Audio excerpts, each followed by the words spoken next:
மிஹ்ராஜ். மேற்கூறிய சூழ்நிலையில் நபி ஸல்லல்லாஹு அலைஹி வஸல்லம் அவர்களின் அழைப்பு பணி ஒருபுறம் வெற்றி மறுபுறம் கொடுமைகள் என்ற ரெண்டிற்கும் இடையிலுள்ள பாதையை பிளந்து சென்று கொண்டிருந்தது. நம்பிக்கை நட்சத்திரங்கள் வெகு தூரத்தில் மின்னத் துவங்கின. அப்போதுதான் நபி ஸல்லல்லாஹு அலைஹி வஸல்லம் அவர்களின் வானுலகப் பயணம் நடைபெற்றது. இதையே இஸ்லாமிய வரலாற்றில் மிஹ்ராஜ் என அறியப்படுகிறது.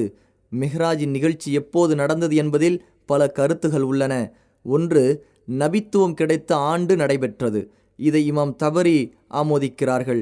2, நபித்துவத்தின் 5ஆம் ஆண்டு நடைபெற்றது.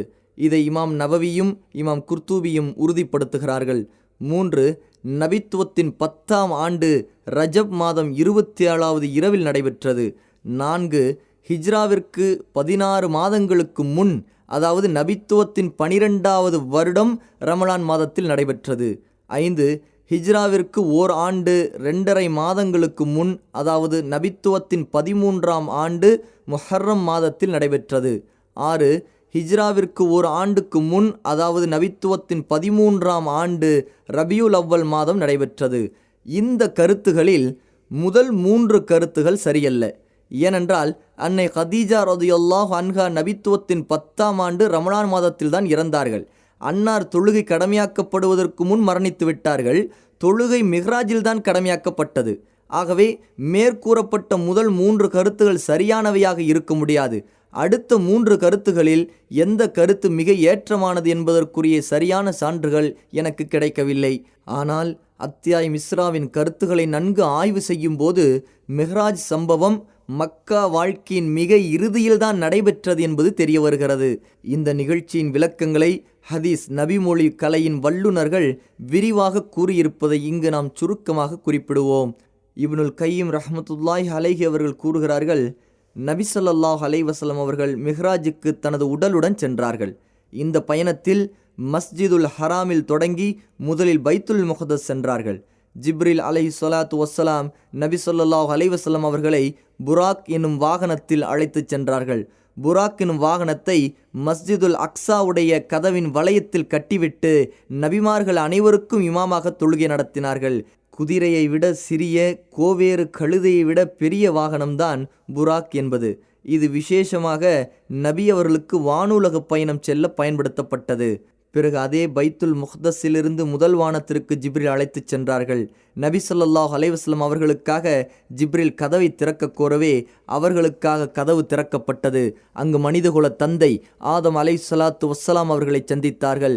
ஆதம் அலைஹிஸ்ஸலாத்து வஸ்ஸலாம் நபி ஸல்லல்லாஹு அலைஹி வஸல்லம் அவர்களுக்கு முகமன் சலாம் கூறி வரவேற்றார்கள். அல்லாஹ் ஆதமின் வலப்புறத்தில் நல்லோர்களின் உயிர்களை நபி ஸல்லல்லாஹு அலைஹி வஸல்லம் அவர்களுக்கு காண்பித்தான். அவ்வாறே கெட்டவர்களின் உயிர்களை அவரது இடப்புறத்தில் காண்பித்தான். பிறகு 2வது வானத்திற்கு அழைத்து செல்லப்பட்டார்கள். அங்கு யஹ்யா, ஈசா அலைஹிஸ்ஸலாத்து வஸ்ஸலாம் ஆகியோரை சந்தித்தார்கள். அந்த இருவரும் நபி ஸல்லல்லாஹு அலைஹி வஸல்லம் அவர்களின் சலாமுக்கு பதில் கூறி அவர்களை வரவேற்றார்கள். அங்கிருந்து 3வது வானத்திற்கு அழைத்து செல்லப்பட்டார்கள். அங்கு யூசுப் அலைஹிஸ்ஸலாத்து வஸ்ஸலாம் அவர்களை சந்தித்து சலாம் கூறினார்கள். அவர்கள் சலாமுக்கு பதில் கூறி நபி ஸல்லல்லாஹு அலைஹி வஸல்லம் அவர்களை வரவேற்றார்கள். பிறகு 4வது வானத்திற்கு சென்று இத்ரீஸ் அலைஹிஸ்ஸலாத்து வஸ்ஸலாம் அவர்களை சந்தித்தார்கள். நபி ஸல்லல்லாஹு அலைஹி வஸல்லம் அவர்கள் சலாம் கூற அவர்கள் பதில் கூறி நபி ஸல்லல்லாஹு அலைஹி வஸல்லம் அவர்களை வரவேற்றார்கள். பிறகு 5வது வானத்திற்கு சென்று ஹாரூன் அலைஹிஸ்ஸலாத்து வஸ்ஸலாம் அவர்களை சந்தித்து சலாம் கூற அவர்களும் பதில் கூறி நபி ஸல்லல்லாஹு அலைஹி வஸல்லம் அவர்களை வரவேற்றார்கள். பிறகு 6வது வானத்திற்கு சென்று மூசா அலைஹிஸ்ஸலாத்து வஸ்ஸலாம் அவர்களை சந்தித்து சலாம் கூற அவர்கள் பதில் கூறி வரவேற்றார்கள். மூசா அலைஹிஸ்ஸலாத்து வஸ்ஸலாம் அவர்களை கடந்து நபி அவர்கள் சென்றபோது மூசா அலைஹிஸ்ஸலாத்து வஸ்ஸலாம் அழ ஆரம்பித்தார்கள். நீங்கள் ஏன் அழுகிறீர்கள் என்று கேட்டதற்கு, எனக்கு பிறகு அனுப்பப்பட்டவரின் சமுதாயத்தில் சொர்க்கம் செல்பவர்கள் எனது உம்மத்தில் சொர்க்கம் செல்பவர்களை விட அதிகமாக இருப்பதால் நான் அழுகிறேன் என்று கூறினார்கள். பிறகு 7வது வானத்திற்கு சென்றார்கள். அங்கு இப்ராஹிம் அலைஹிஸ்ஸலாத்து வஸ்ஸலாம் அவர்களை சந்தித்து சலாம் கூற பதில் கூறி நபி அவர்களை வரவேற்றார்கள். 7 வானங்களில் சந்தித்த அனைத்து இறை தூதர்களும் முஹம்மது ஸல்லல்லாஹு அலைஹி வஸல்லம் அவர்களின் நபித்துவத்தை ஏற்றுக்கொண்டார்கள். பிறகு சித்ரத்துல் முன்தஹாவிற்கு அழைத்து செல்லப்பட்டார்கள். இது ஒரு வகை இலந்தை மரமாகும். அதன் பழங்கள் ஹஜர் நாட்டு பானைகளை போன்றும் அதன் இலைகள் யானைகளின் காதுகளை போன்றும் இருந்தன. பிறகு சித்ரத்துல் முன்தஹாவை தங்கத்திலான வண்ணத்து பூச்சிகளும் பிரகாசமும் பல நிறங்களும் சூழ்ந்து கொண்டவுடன் அது மாற்றமடைந்தது. அல்லாஹ்வின் படைப்பினங்களில் எவரும் அதன் அழகை வர்ணிக்க முடியாத அளவுக்கு அது இருந்தது. பிறகு அங்கிருந்து பைத்துல் மக்மூருக்கும் அழைத்துச் செல்லப்பட்டார்கள். இது 7வது வானத்தில் மலக்குகள் அல்லாஹ்வை வணங்குவதற்காக அல்லாஹ்வால் ஏற்படுத்தப்பட்ட இறை இல்லமாகும். அதில் ஒவ்வொரு நாளும் 70,000 மலக்குகள் நுழைகிறார்கள். ஒரு முறை நுழைந்தவர்கள் மீண்டும் அங்கு வருவதில்லை. பிறகு சொர்க்கத்திற்கு அழைத்துச் செல்லப்பட்டார்கள். அங்கு முத்து வளையங்கள் இருந்தன. சொர்க்கத்தின் மண் கஸ்தூரியாக இருந்தது. பிறகு அங்கிருந்து அதற்கு மேல் அழைத்துச் செல்லப்பட்டார்கள். அங்கு எழுதுகோள்களின் சப்தங்களை கேட்டார்கள். பிறகு அல்லாஹ்விடம் அழைத்துச் செல்லப்பட்டார்கள். சேர்ந்த இரு வில்களைப் போல் அல்லது அதைவிட சமீபமாக அல்லாஹ்வை அவர்கள் நெருங்கினார்கள். அல்லாஹ் தனது நபி ஸல்லல்லாஹு அலைஹி வஸல்லம் அவர்களுக்கு பல விஷயங்களை அறிவித்து கொடுத்தான். 50 நேர தொழுகைகளை அவர்கள் மீது கடமையாக்கினான். அவர்கள் திரும்பி வரும்போது மூசா அலைஹிஸ்ஸலாத்து வஸ்ஸலாம் அவர்களை சந்தித்தார்கள். மூசா அலைஹிஸ்ஸலாத்து வஸ்ஸலாம் தங்கள் இறைவன் தங்களுக்கு என்ன கடமையாக்கினான் என்று கேட்க நபி அவர்கள் 50 நேர தொழுகைகளை கடமையாக்கியுள்ளான் என்று கூறினார்கள். மூசா அலைஹிஸ்ஸலாத்து வஸ்ஸலாம் நீங்கள் திரும்பிச் சென்று உங்களது இறைவனிடம் இதை குறைக்கச் சொல்லுங்கள் என்று கூறவே நபி ஸல்லல்லாஹு அலைஹி வஸல்லம் ஆலோசனை கேட்பதை போன்று ஜிப்ரீலை பார்த்தார்கள். ஜிப்ரீல் நீங்கள் விரும்பினால் அப்படியே செய்யுங்கள் என்று கூறவே நபி அவர்கள் அதை ஏற்றுக்கொண்டு அல்லாஹ்விடம் திரும்பச் சென்றார்கள். அல்லாஹ் 10 நேர தொழுகைகளை குறைத்தான். திரும்பும்போது மூசா அலைஹிஸ்ஸலாத்து வஸ்ஸலாம் அவர்களை சந்திக்கும் போது அவர்கள் மீண்டும் குறைத்து வர ஆலோசனை கூற நபி ஸல்லல்லாஹு அலைஹி வஸல்லம் அல்லாஹ்விற்கும் மூசாவுக்கும் இடையில் திரும்ப சென்று வந்ததில் அல்லாஹ் 50ஐ 5 நேர தொழுகைகளாக ஆக்கினான். மூசா அலைஹிஸ்ஸலாத்து வஸ்ஸலாம் மீண்டும் சென்று குறைத்து வரும்படி கூறவே நபி அவர்களோ நான் எனது இறைவனிடம் திரும்பச் சென்று இதற்கு மேல் குறைத்து கேட்பதற்கு வெட்கப்படுகிறேன், என்றாலும் நான் இதை கொண்டு மகிழ்ச்சி அடைகிறேன், முழுமையாக ஏற்றுக்கொள்கிறேன் என்று கூறிவிட்டார்கள். அதற்கு பின் நபி ஸல்லல்லாஹு அலைஹி வஸல்லம் சற்று தூரம் சென்றுவிடவே அல்லாஹ் அவர்களை அழைத்து நீங்கள் எனது கடமையையும் ஏற்றுக்கொண்டீர்கள், எனது அடியார்களுக்கு இலகுவாகவும் ஆக்கிவிட்டீர்கள் என்று கூறினான். ஆதாரம் ஜாதுல் மஆத். மிஹ்ராஜில் நபி ஸல்லல்லாஹு அலைஹி வஸல்லம் அல்லாஹ்வை பார்த்தார்களா என்பதில் சில மாறுபட்ட கருத்துகள் உள்ளன என்று இப்னுல் கையிம் ரஹ்மத்துல்லாஹி அலைஹி கூறிய பிறகு இது விஷயத்தில் இப்னு தைமியா ரஹ்மத்துல்லாஹி அலைஹி அவர்களின் கருத்துகளையும் மற்ற அறிஞர்களின் கருத்துகளையும் எடுத்து கூறியுள்ளார்கள். இப்னுல் கையிம் ரஹ்மத்துல்லாஹி அலைஹி இது விஷயத்தில் செய்திருக்கும் ஆய்வின் சுருக்கம் என்னவென்றால், நபி ஸல்லல்லாஹு அலைஹி வஸல்லம் அல்லாஹ்வை கண்கூடாக பார்க்கவில்லை, அவ்வாறு எந்த நபித்தோழரும் கூறவும் இல்லை என்பதாகும். ஆனால் இப்னு அப்பாஸ் ரலியல்லாஹு அன்ஹு மூலம் 2 அறிவிப்புகள் வந்துள்ளன. ஒன்று, நபி ஸல்லல்லாஹு அலைஹி வஸல்லம் அல்லாஹ்வை பார்த்தார்கள். 2வது, நபி ஸல்லல்லாஹு அலைஹி வஸல்லம் அல்லாஹ்வை உள்ளத்தால் பார்த்தார்கள். எனவே மற்ற நபித்தோழர்களின் முடிவுக்கும் இப்னு அப்பாஸின் கருத்துக்கும் இடையில் முரண்பாடு இல்லை. ஏனென்றால் அல்லாஹ்வை நபி ஸல்லல்லாஹு அலைஹி வஸல்லம் பார்த்தார்கள் என்று இப்னு அப்பாஸ் ரலியல்லாஹு அன்ஹு கூறுவது உள்ளத்தால் பார்த்ததையே குறிப்பிடுகிறார்கள். மற்ற நபித்தோழர்கள் அல்லாஹ்வை நபி ஸல்லல்லாஹு அலைஹி வஸல்லம் பார்க்கவில்லை என்று கூறுவது நபி அவர்கள் அல்லாஹ்வை கண்ணால் பார்க்கவில்லை என்பதை குறிப்பிடுவதாகும். தொடர்ந்து இப்னுல் கையிம் ரஹ்மத்துல்லாஹி அலைஹி கூறுகிறார்கள், அத்தியாயம் நஜ்மில் இறங்கினார் பின்னர் நெருங்கினார் என்ற வசனத்தில் கூறப்பட்டுள்ள நெருக்கம் என்பது ஜிப்ரீல் நெருங்கியதையும் அவர் இறங்கியதையும் குறிக்கிறது. இவ்வாறுதான் ஆயிஷா, இப்னு மஸ்ஊத் ரலியல்லாஹு அன்ஹு ஆகியோரும் கூறுகிறார்கள். குர்ஆனின் இவ்வசனத்தின் முன்பின் தொடரும் இக்கருத்தை உறுதிப்படுத்துகிறது. மிஹ்ராஜ் தொடர்பான ஹதீஸில் வந்துள்ள சனா ஃபததல்லா என்பது அல்லாஹ் நெருங்கியதை குறிப்பிடுகிறது. அல்லாஹ்வின் நெருக்கத்தை பற்றி நஜ்ம் அத்தியாயத்தில் குறிப்பிடப்படவில்லை. மேலும் சித்ரத்துல் முன்தஹாவிற்கு அருகில் அவர் அவரை பார்த்தார் என்று நஜ்ம் அத்தியாயத்தில் உள்ள வசனம் நபி ஸல்லல்லாஹு அலைஹி வஸல்லம் வானவ ஜிப்ரீலை அங்கு பார்த்ததையே குறிப்பிடுகிறது. நபி ஸல்லல்லாஹு அலைஹி வஸல்லம் ஜிப்ரீலை அவரது முழு உருவத்தில் 2 முறை பார்த்தார்கள். ஒன்று பூமியிலும் மற்றொன்று சித்ரத்துல் முன்தஹாவிற்கு அருகிலுமாகும். இத்துடன் இப்னுல் கையிமின் கூற்று முடிகிறது. ஆதாரம் ஜாதுல் மஆத், சஹீஹுல் புகாரி, சஹீஹ் முஸ்லிம். நபி ஸல்லல்லாஹு அலைஹி வஸல்லம் அவர்களின் இருதயம் இந்த பயணத்திலும் பிளக்கப்பட்டது என்று சில அறிவிப்புகளில் வந்துள்ளது. மேலும் இந்த பயணத்தில் நபி ஸல்லல்லாஹு அலைஹி வஸல்லம் பலவற்றை கண்டார்கள். நபி அவர்களுக்கு பாலும் மதுவும் வழங்கப்பட்டது. நபி ஸல்லல்லாஹு அலைஹி வஸல்லம் பாலை தேர்ந்தெடுத்து கொண்டார்கள். அதற்கு நீங்கள் இயற்கை நெறிக்கு வழிகாட்டப்பட்டீர்கள், நீங்கள் மதுவை எடுத்திருந்தால் உங்களது சமுதாயத்தினர் வழிகட்டிருப்பார்கள் என்று கூறப்பட்டது. சித்ரத்துல் முன்தஹாவின் வேரிலிருந்து 4 ஆறுகள் வெளியாகுவதை பார்த்தார்கள். 2 ஆறுகள் வெளிரங்கமானது, 2 ஆறுகள் உள்ரங்கமானது. வெளிரங்கமான 2 ஆறுகள் நீல், ஃபுராத் ஆகும். இவ்விரண்டின் பிறப்பிடம் அங்கிருந்துதான் உருவாகிறது. நபி ஸல்லல்லாஹு அலைஹி வஸல்லம் பார்த்தது இவ்விரு பகுதிகளிலும் இஸ்லாம் பரவும் என்பதற்கு ஒரு முன்னறிவிப்பாக இருக்கலாம். இரகசியங்களை அல்லாஹ் மிக அறிந்தவனாக இருக்கின்றான். நரகத்தின் காவலாளியை பார்த்தார்கள். அவர் சிரிப்பதே இல்லை. முகம் மலர்ச்சியும் புன்முறுவல் என்பதும் அவரிடம் காண முடியாத ஒன்று. அவரது பெயர் மாலிக். மேலும் சொர்க்கத்தையும் நரகத்தையும் பார்த்தார்கள். அனாதைகளின் சொத்துக்களை அநியாயமாக பயன்படுத்தி கொண்டவர்களை பார்த்தார்கள். அவர்களுடைய உதடுகள் ஒட்டகங்களின் உதடுகளைப் போன்று இருந்தன. அம்மிக் குழவிகளைப் போன்ற நெருப்பு கங்குகளை அவர்களது வாயில் தூக்கி எறியப்படவே அது அவர்களின் பின் வழியாக வெளியேறிக் கொண்டிருந்தது.